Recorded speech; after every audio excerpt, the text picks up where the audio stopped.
Hello coding stars. हम लोग पढ़ रहे थे पॉइंटर्स का। हमने क्या क्या डिस्कस किया था कि पॉइंटर वेरिएबल्स क्या होते हैं, किस तरीके से पॉइंटर्स की डी रेफरेंसिंग की जाती है, डिक्लेयर कैसे करते हैं, ये क्या पॉइंटर वेरिएबल को हम एक नॉर्मल वैल्यू इनिशियलाइज कर सकते हैं, ये सब हम कवर कर चुके हैं इन दिस वीडियो। इसमें हम कवर करने वाले हैं कि जो पॉइंटर वेरिएबल्स है उनका एक्चुअल में क्या यूज होता है, वो सब हम यहाँ पे डिस्कस करने वाले हैं। तो जो पॉइंटर्स का जो रियल यूज होता है वो होता है फंक्शंस के साथ में। ठीक है, पॉइंटर्स को रियल में दो जगह यूज किया जाता है। सबसे फर्स्ट है फंक्शंस के साथ एंड सेकंड है रन टाइम मेमोरी एलोकेशन के लिए। Run time memory allocation, okay, ये दो यूज इंपॉर्टेंट होते हैं। सबसे फर्स्ट है इनको पॉइंटर्स के साथ यूज, फंक्शंस के साथ यूज किया जाता है पॉइंटर टाइप के वेरिएबल्स को। Second run time memory allocation के टाइम पे सबसे मेन इंपॉर्टेंट रोल प्ले करते हैं। In this video we will cover functions, okay, और नेक्स्ट वीडियो में हम लोग कवर करेंगे कि जो रन टाइम मेमोरी जब एलोकेट होती है उस टाइम पे किस तरीके से जो हमारे पॉइंटर टाइप के वेरिएबल्स हैं उनको यूज किया जाता है। ठीक है, फंक्शंस की अगर हम थोड़ी बात करें, सबसे पहले फंक्शन के सिंटेक्स की हम बात कर लेते हैं। थोड़ा सा पॉइंटर को समझने के लिए हमें ये पता होना चाहिए कि फंक्शंस किस तरीके से डिक्लेयर होते हैं, फंक्शंस क्या होते हैं। ठीक है, जैसे ये है हमारा मेन फंक्शन। ठीक है, जो फंक्शंस होते हैं यहाँ पे इसकी बात करें हम कंप्लीट की, तो इसमें क्लियरली दिखाया हुआ है कि सबसे पहले हमारे पास एक मेन फंक्शन है, फिर एक f1 नाम का भी फंक्शन है।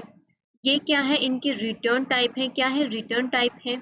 मेन फंक्शन की बात करें तो यहाँ पे एक नम नाम का वेरिएबल डिक्लेयर है, एक एडिशन नाम से वेरिएबल डिक्लेयर है। फिर हमने यहाँ पे इस स्टेटमेंट के थ्रू f1 फंक्शन को कॉल किया, फंक्शन कॉलिंग हो रही है। ठीक है, तो ये फंक्शन क्या कहलाएगा, मेन फंक्शन कॉलर फंक्शन कहलाएगा। क्या कहलाएगा, कॉलर फंक्शन। यहाँ पे f1 फंक्शन कॉल हुआ, f1 फंक्शन के पैरामीटर्स में हमने यहाँ क्या भेजा है, num1 एंड 20। तो ये जो पैरामीटर्स होते हैं ये एक्चुअल पैरामीटर्स होते हैं। क्या होते हैं, ये दोनों एक्चुअल पैरामीटर्स होते हैं। यानी कि जो कॉलर फंक्शन होता है, कॉलर फंक्शन में जब हम पैरामीटर्स भेज रहे होते हैं वो हमारे एक्चुअल पैरामीटर्स कहलाते हैं। यहाँ पे जो फंक्शन होता है, ठीक है, वहां पे जो भी वेरिएबल्स लेने वाले होते हैं, ठीक है, जो भी वैल्यू हम यहाँ से भेज रहे हैं, जो यहाँ पे लेने वाले हैं वो किस टाइप के होते हैं, फॉर्मल पैरामीटर्स। इनको आर्ग्यूमेंट्स भी बोला जाता है। ये रिटर्न टाइप होता है। ठीक है, कि क्या हमें अपने फंक्शन में कुछ रिटर्न करना है, नहीं करना है।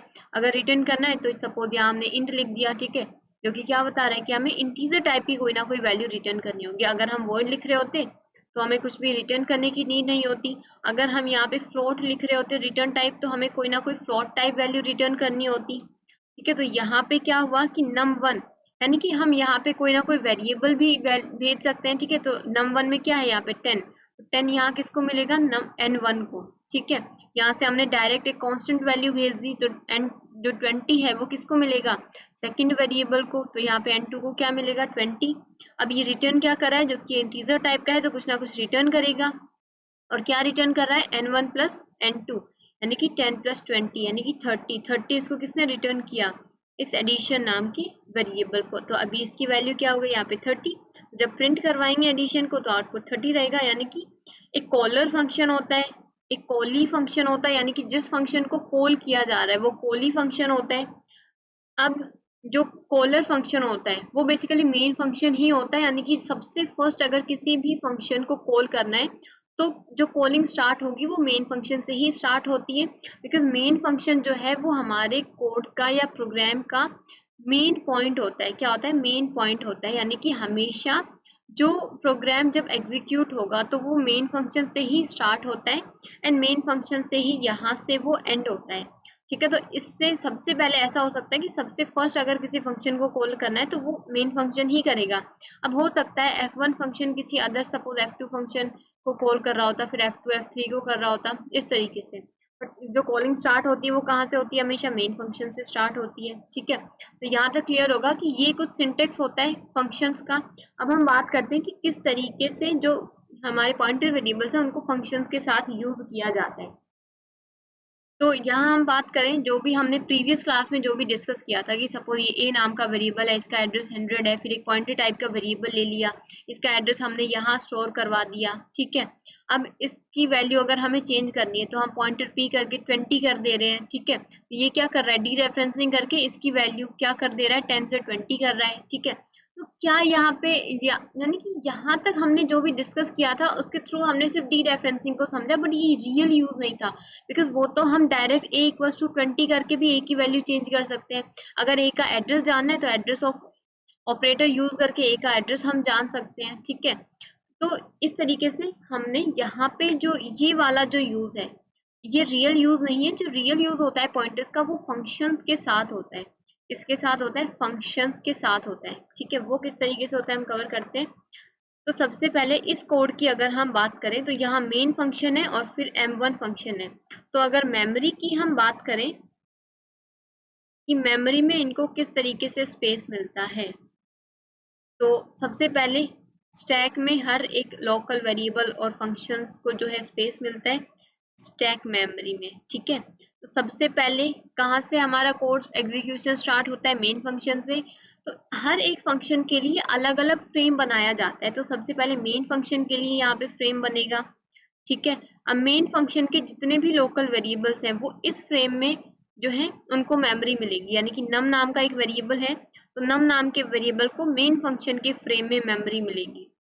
फिर यहाँ इस स्टेटमेंट के थ्रू हमने क्या किया, m1 फंक्शन को कॉल किया, यानी कि जब m1 फंक्शन कॉल होगा उस टाइम पे इसके लिए भी मेमोरी बनाई जाएगी। m1 फंक्शन के लिए मेमोरी बनी, ठीक है।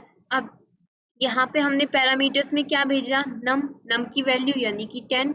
तो जब m1 फंक्शन कॉल हुआ तो उसके जो भी लोकल वेरिएबल्स हैं जो कि क्या है यहाँ पे n1 को मेमोरी मिली और n1 को यहाँ हमने क्या भेजा, नम भेजा है, ठीक है। तो नम की वैल्यू क्या है यहाँ पे 10, तो 10 किसको इनिशियलाइज होगा, यहाँ पे n1 को इनिशियलाइज होगा।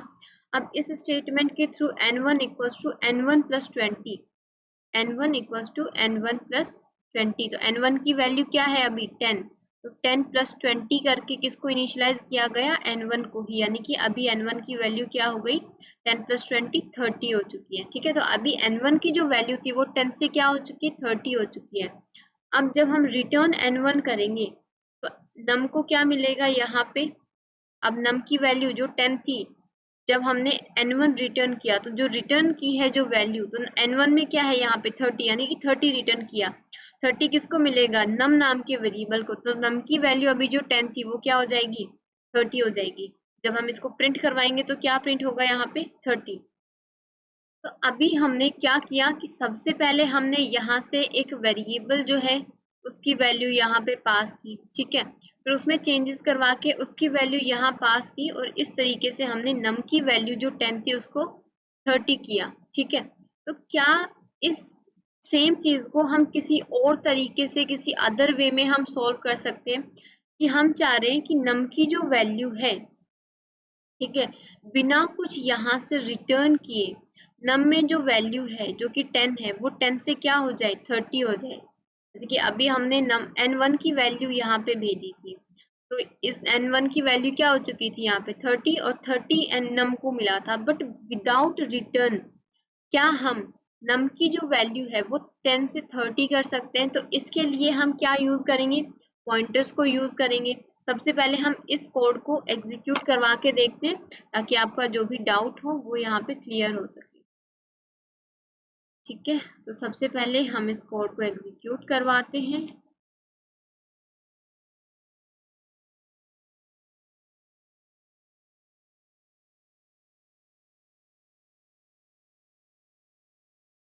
सबसे पहले यहाँ पे जो मेन फंक्शन है उसको फ्रेम मिला। मेन फंक्शन का वेरिएबल है नम जो वेरिएबल है उसको यहाँ पे मेमोरी मिली।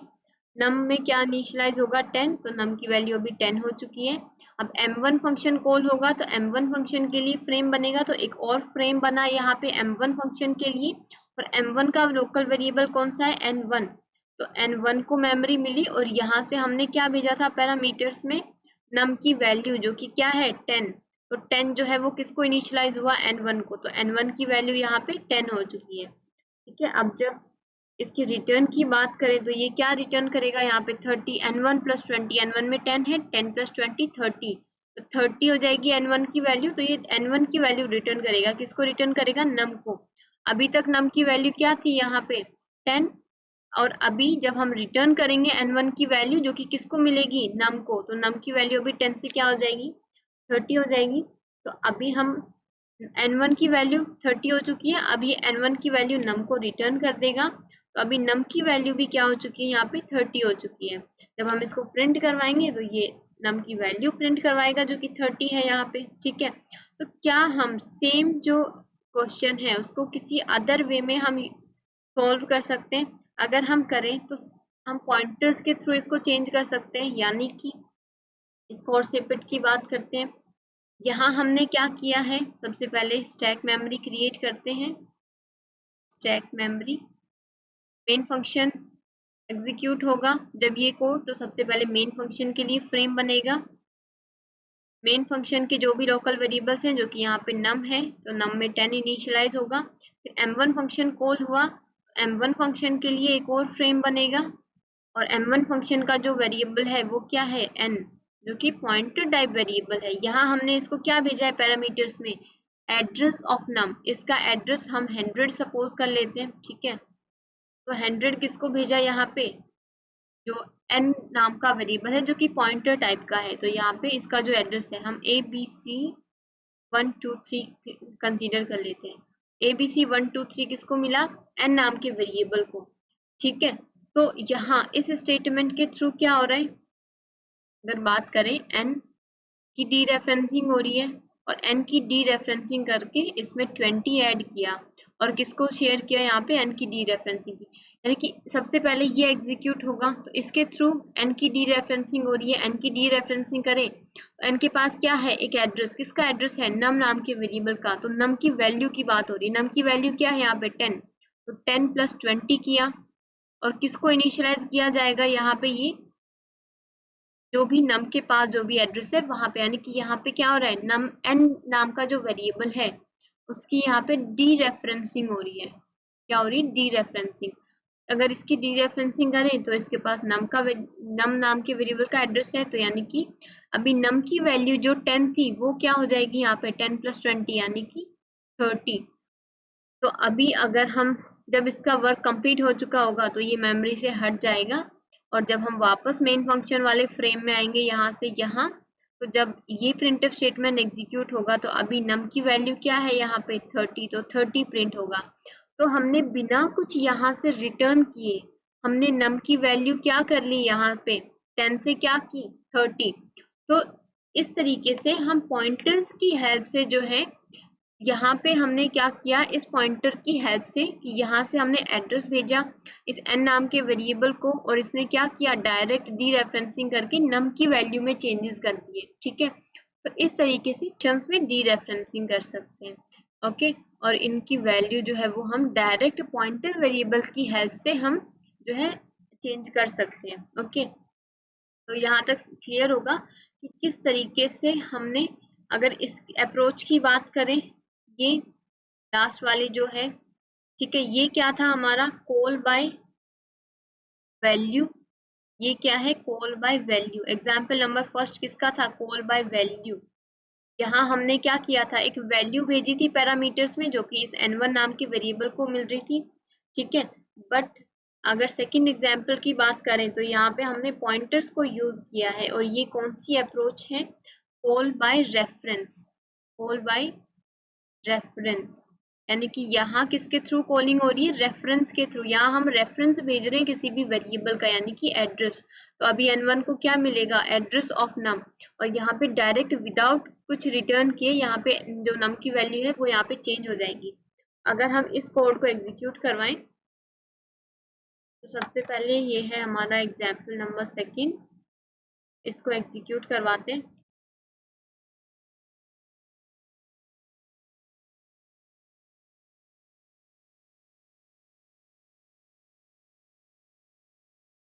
वीडियो को लाइक शेयर एंड कमेंट करना ना भूलें, ओके।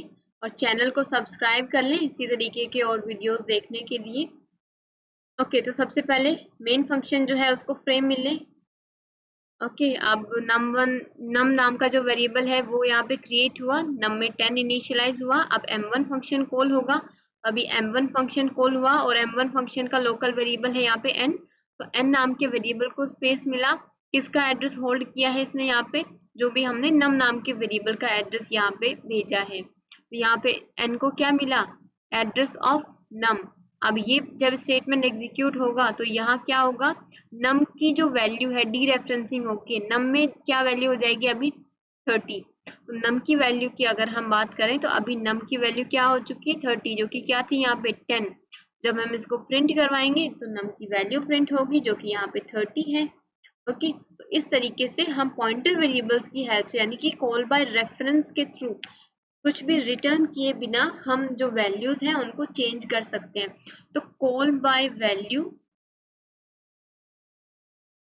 या कॉल बाय रेफरेंस, दोनों अप्रोच में से कौन ज्यादा बेस्ट है, कॉल बाय वैल्यू या फिर कॉल बाय रेफरेंस ज्यादा बेस्ट है? कि हम यहाँ पे पैरामीटर्स में कोई वैल्यू भेज रहे हैं, फिर उसमें चेंजमेंट करवा रहे हैं, फिर उस वैल्यू में चेंजमेंट करवा के उसको रिटर्न कर रहे हैं, फिर वो किसी दूसरे वेरिएबल को इनिशियलाइज हो रही है, या फिर डायरेक्ट यहाँ हम एड्रेस भेज रहे हैं और एड्रेस में यहाँ जो भी चेंजेस होंगे वो डायरेक्ट एड्रेस में हो रहे होंगे, तो हमें ना कुछ रिटर्न करने की जरूरत है, ना यहाँ पे नम को कुछ इनिशियलाइज करने की नीड है। तो दोनों अप्रोच में से ज्यादा बेस्ट कॉल बाय रेफरेंस वाली अप्रोच है। कॉल बाय रेफरेंस वाली क्यों है ज्यादा बेस्ट, वो हम यहाँ पे देखते हैं।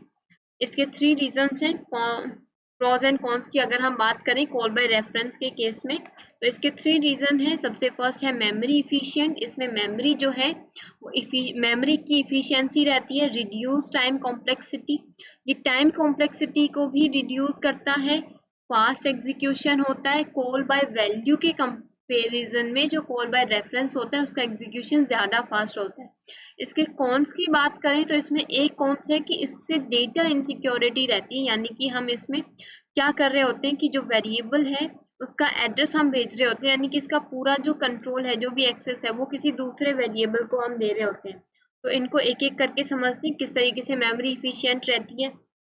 अगर दोनों को कंपेयर करें यहाँ पे, ये है हमारा कॉल बाय वैल्यू और ये है कॉल बाय रेफरेंस। दोनों की बात करें तो यहाँ पे मेमोरी कैसे इफिशिएंट है, ये जो हमारा कोड है ये ज्यादा मेमोरी कवर करेगा। किस तरीके से ज्यादा मेमोरी कवर करेगा, अगर सपोज यहाँ पे ये जो नम नाम का वेरिएबल है इसका डेटा टाइप डबल है, डबल की साइज क्या होती है 8 बाइट्स होती है, यानी कि इस नम नाम के वेरिएबल को 8 एड्रेसेस अलोकेट हो रहे होंगे। ठीक है, कितने एड्रेसेस अलोकेट हो रहे होंगे 8 एड्रेसेस। अब जब m1 फंक्शन को कॉल किया जाएगा तो नम नाम का वेरिएबल किस टाइप का है, डबल टाइप का है, और डबल टाइप के वेरिएबल को होल्ड करने के लिए जो दूसरा वेरिएबल होगा वो भी किस टाइप का होना चाहिए, डबल टाइप का। तो n1 को भी किस टाइप का बनाया गया यहाँ पे, डबल टाइप का, यानी कि इसको भी कितने बाइट्स मिल रहे होंगे यहाँ पे मेमोरी में 8 बाइट्स मिल रहे होंगे। कितने बाइट्स, 8 बाइट्स। ठीक है, तो यहाँ पे अगर हम बात करें तो दोनों को 8 बाइट्स मिल रहे हैं। ठीक है, अब सपोज यहाँ पे कोई एक एरे होता, ठीक है, सपोज एरे में 5 एलिमेंट्स हैं, 5 एलिमेंट्स हैं जो कि इंटीजर टाइप का एरे है, तो हर एक एलिमेंट जो है वो कितने बाइट्स का होता, 4 बाइट्स का होता। तो यानी कि टोटल जो साइज होती है एरे की वो कितनी होती, 20। तो इसको अगर कोई एरे हम पैरामीटर्स में भेज रहे हैं तो यहाँ पे क्या हमें एक और एरे लेना होता है जो कि 20 बाइट्स का हो, जो जिसको 20 बाइट्स मिल रहे होते हैं मेमोरी में। सबसे फर्स्ट तो ये अप्रोच नहीं है कि हम यहाँ से कोई भी एरे कंप्लीट भेज रहे हैं। ठीक है, तो अगर इसकी बात करें सिंपल, हम ये एग्जांपल लेके समझते हैं कि इसको सबसे पहले 8 बाइट मिले मेमोरी में, बिकॉज ये डबल टाइप का है, फिर इसको भी मेमोरी में कितने बाइट्स मिल रहे हैं, 8 बाइट्स मिल रहे हैं। ठीक है, तो दोनों की साइज जो है वो कितनी है, 8 बाइट। अगर कॉल बाय रेफरेंस की हम बात करें, रेफरेंस के केस में बात करें, तो यहाँ पे नम नाम का वेरिएबल किस टाइप का है, सेम एग्जाम्पल है। ठीक है, ये 8 बाइट्स कवर करेगा। यहाँ हमने क्या भेजा है, एड्रेस भेजा है नम का, तो यहाँ पे जो वेरिएबल है n1 ये किस टाइप का है, डबल टाइप का है। किस टाइप का है, डबल टाइप का है। किस टाइप का वेरिएबल है, पॉइंटर टाइप का।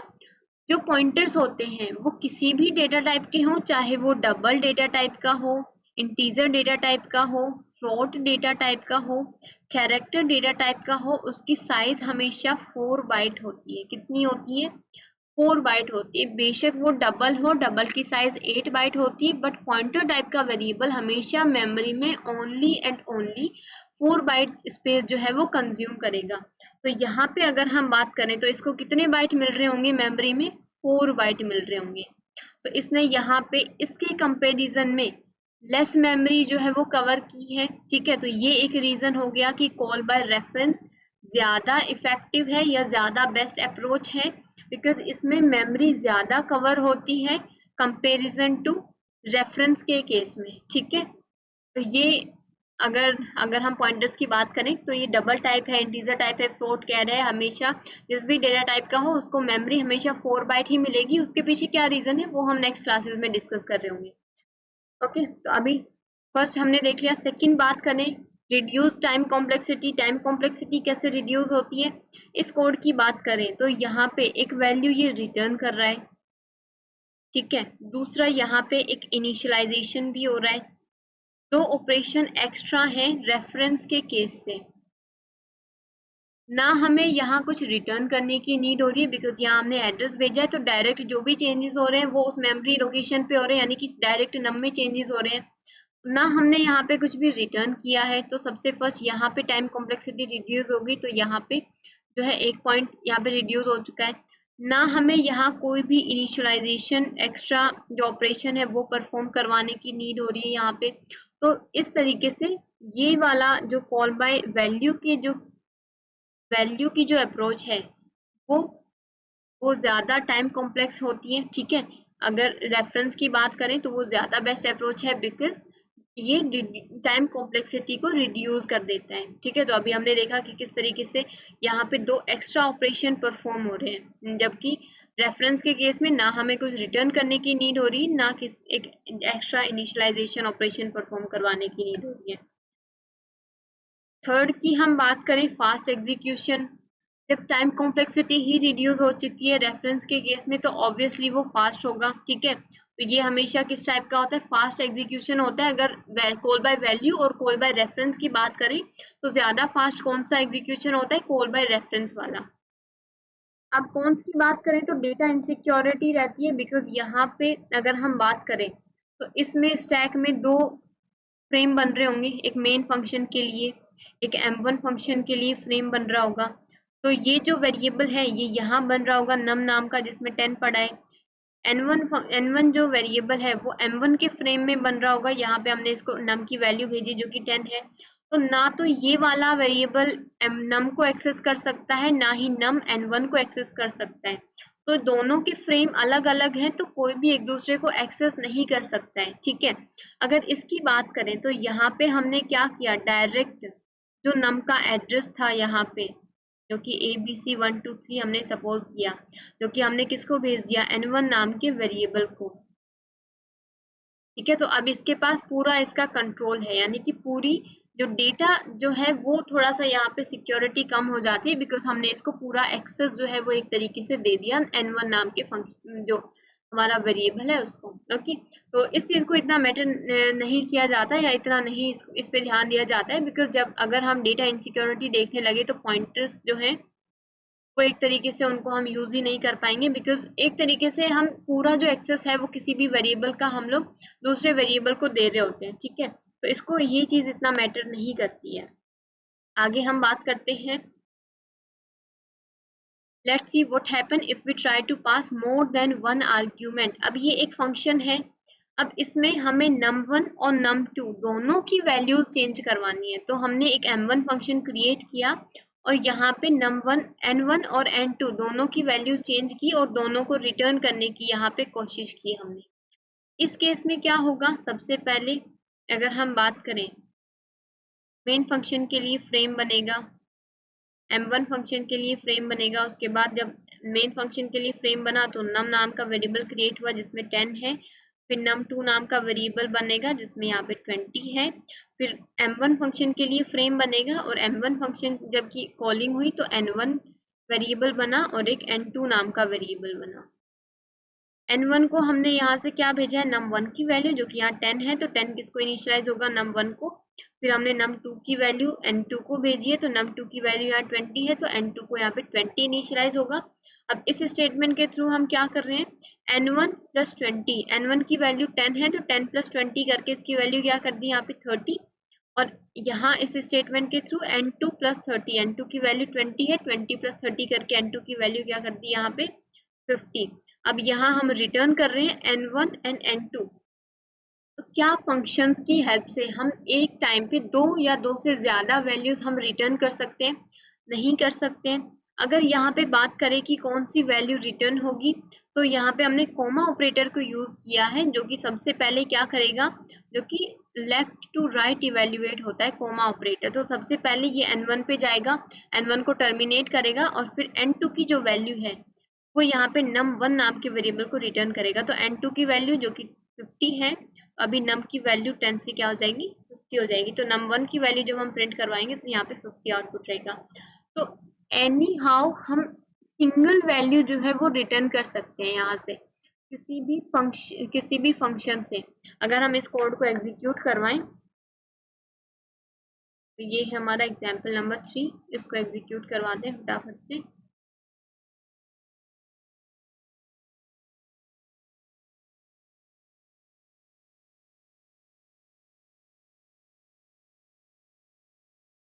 तो सबसे पहले मेन फंक्शन के लिए फ्रेम बना।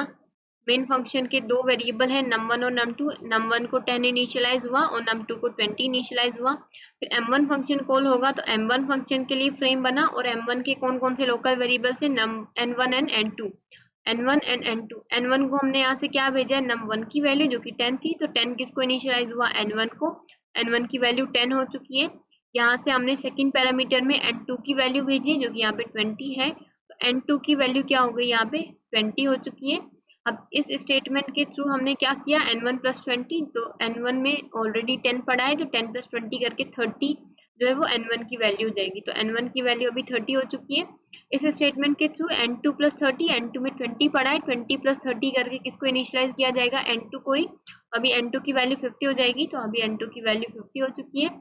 अब जब ये रिटर्न स्टेटमेंट पे आएगा तो क्या रिटर्न करेगा, सबसे पहले n1 पे जाएगा, टर्मिनेट करेगा और n2 की वैल्यू जो है वो यहाँ पे रिटर्न करेगा। तो जो रिटर्न की हुई वैल्यू है वो यहाँ किसको मिलेगी, num1 वेरिएबल को। तो अभी num1 की वैल्यू क्या हो जाएगी, n2 की वैल्यू क्या है यहाँ पे 50, तो num1 की वैल्यू क्या हो जाएगी, 50 हो जाएगी। तो num1 की वैल्यू 50 हो चुकी है, जो कि यहाँ पे क्या थी, 10 थी। अब num1 की वैल्यू प्रिंट करवाएंगे, तो यहाँ पे इसने 50 प्रिंट करवाया। तो बेसिकली हम एक टाइम पे एक ही वैल्यू जो है वो यहाँ से रिटर्न कर सकते हैं, ठीक है। अगर हमें फिर भी फंक्शन की हेल्प से चेंज करना हो, तो क्या हम कॉल बाय रेफरेंस यूज कर सकते हैं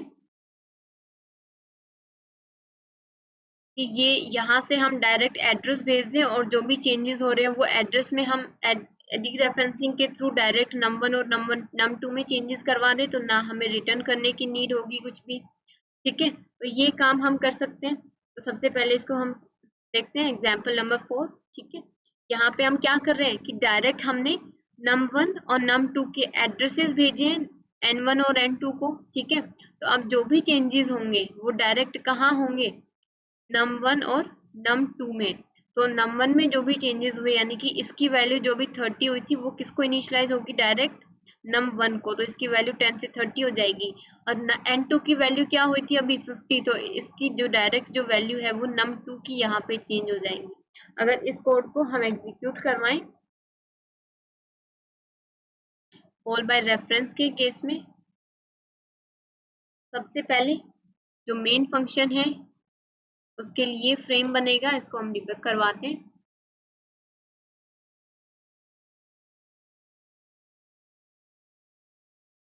मेन फंक्शन के लिए फ्रेम बनेगा, सबसे पहले num1 और num2 नाम के दो वेरिएबल क्रिएट हुए।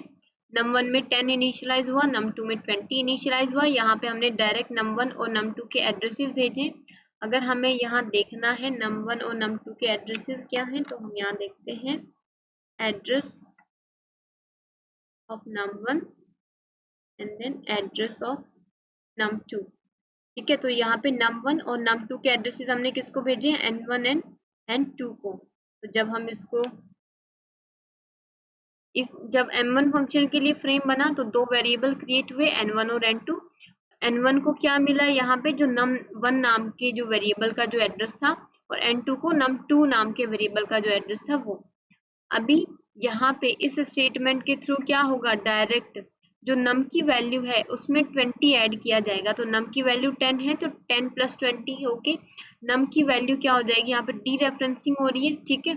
तो n1 के पास किसका एड्रेस है, a नाम के जो num नाम का वेरिएबल है, तो ये डायरेक्ट num1 में चेंजेस कर रहा है, और इस स्टेटमेंट के थ्रू n2 क्या कर रहा है, डायरेक्ट num2 में चेंजेस कर रहा है, तो num2 की वैल्यू क्या हो जाएगी, 50 हो जाएगी। तो यहाँ हम देखें तो num1 और num2 की वैल्यू जो कि 10 एंड 20 थी, वो num1 और num2 की वैल्यू 30 एंड 50 हो चुकी है।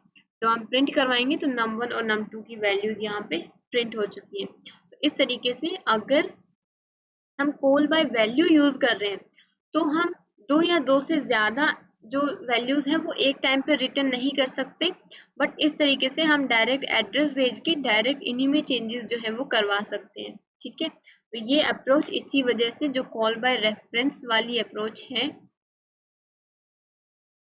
वो ज्यादा बेस्ट है। और पॉइंटर्स को मेनली किसके साथ यूज किया जाता है, फंक्शंस के साथ यूज किया जाता है।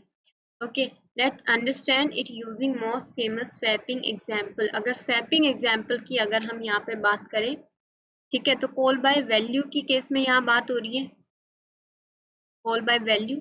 तो सबसे पहले मेन फंक्शन के लिए यहाँ फ्रेम बनेगा, इसमें num1 और num2 नाम का वेरिएबल क्रिएट हुआ, में 10 है, num2 में यहाँ पे 20 है।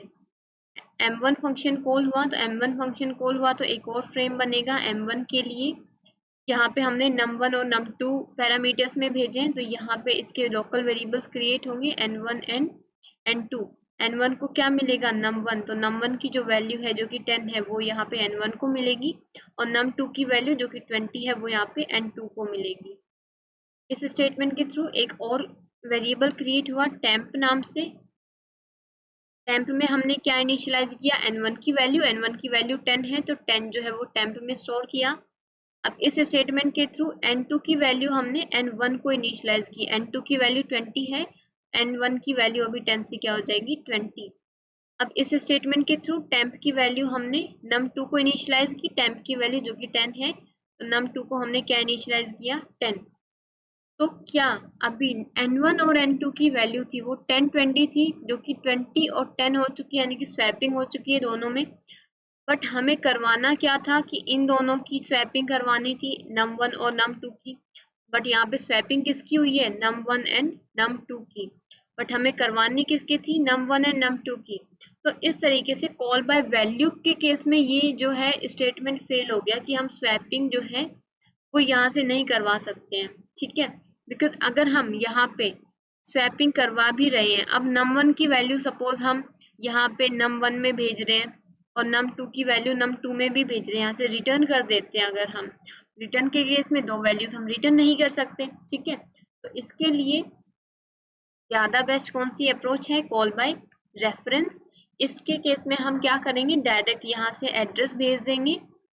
सबसे पहले इसको बनाते हैं, मेन फंक्शन के लिए मेमोरी बनी स्टैक में, num1 और num2 नाम से दो वेरिएबल क्रिएट हुए, num1 में 10 पड़ा हुआ है एंड num2 में 20। इन दोनों के एड्रेस हमने भेजे, तो सबसे पहले अभी m1 फंक्शन के लिए फ्रेम बनेगा, n1 और n2 दोनों किस टाइप के वेरिएबल हैं, पॉइंटर टाइप के। तो यहाँ से जो एड्रेस भेजा हमने, सपोज num1 का एड्रेस ABC123 है, इसका एड्रेस ABC345 है, तो n1 का एड्रेस जो num1 का एड्रेस था वो n1 को मिलेगा यहाँ पे, यानी कि ABC123, और num2 का एड्रेस किसको मिलेगा यहाँ पे, n2 को, तो ABC345। फिर एक और temp नाम का वेरिएबल क्रिएट होगा, और temp को हमने क्या इनिशियलाइज करवाया है, यहाँ पे क्या हो रही है, डी रेफरेंसिंग, यानी कि n1 के पास जो भी एड्रेस है उसकी वैल्यू किसको स्टोर किसमें इनिशियलाइज कर दो, temp नाम के वेरिएबल में। n1 के पास किसका एड्रेस है, num1 का, num1 की वैल्यू क्या है यहाँ पे 10, तो 10 किसको इनिशियलाइज होगा, temp को, तो temp को भी क्या इनिशियलाइज होगा यहाँ पे 10। इस स्टेटमेंट के थ्रू n2 की डी रेफरेंसिंग हो रही है, यानी कि किसकी बात कर रहा है, num2 की। तो num2 की जो वैल्यू है जो कि 20 है वो किसको इनिशियलाइज कर रही है, n1 को, n1 की डी रेफरेंसिंग हो रही है, यानी कि num1 में n2 की वैल्यू जो कि 20 है वो किसको इनिशियलाइज हुई, num1 को। इस स्टेटमेंट के थ्रू temp की जो वैल्यू है वो num2 की डी रेफरेंसिंग कर रहा है यहाँ पे, तो num2 की डी रेफरेंसिंग करके किसकी बात कर रहा है, num2 की, यानी कि num2 में क्या इनिशियलाइज कर दो, temp की वैल्यू। जो कि यहाँ क्या है 10, तो num2 की वैल्यू क्या हो जाएगी 10। तो यहाँ पे हमने ना कुछ रिटर्न किया, ठीक है, और हमने यहाँ से क्या कर लिया, जो कॉल बाय रेफरेंस है उसके थ्रू num1 और num2 की जो वैल्यू जो कि 10 एंड 20 थी वो 20 एंड 10 हो चुकी है। तो यहाँ पे स्वैपिंग जो है वो सक्सेसफुल हो चुकी है, ठीक है। अगर हम इस कोड को एग्जीक्यूट करवाएं, कोड को एग्जीक्यूट करवाते हैं सबसे पहले, इस तरीके से हम पॉइंटर्स की हेल्प से जो है फंक्शंस वाला जो वर्क है उसको और इजीली से कर सकते हैं।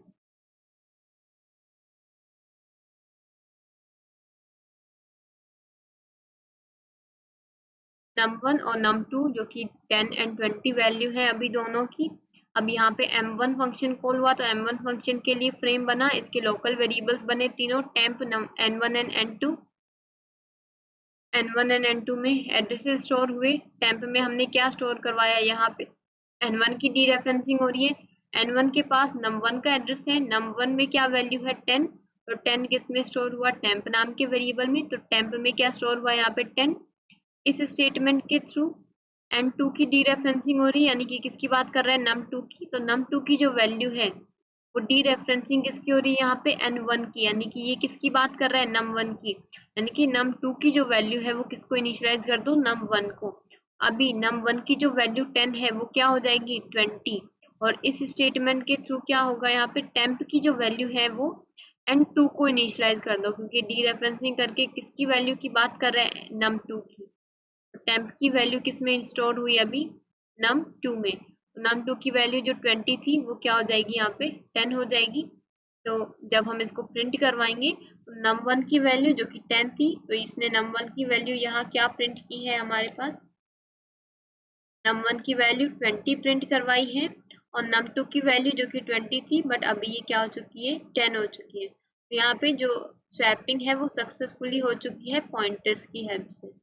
ओके, तो यहाँ तक क्लियर होगा मे बी कि जो एक्चुअल में जो फंक्शन जो पॉइंटर टाइप के वेरिएबल्स है उनका जो यूज होता है वो मेनली किसके साथ होता है, जो कॉल बाय रेफरेंस के थ्रू यानी कि फंक्शंस के साथ होता है, ठीक है, बिकॉज कॉल बाय रेफरेंस ज्यादा बेस्ट अप्रोच है, क्यों है वो भी हम डिस्कस कर चुके हैं।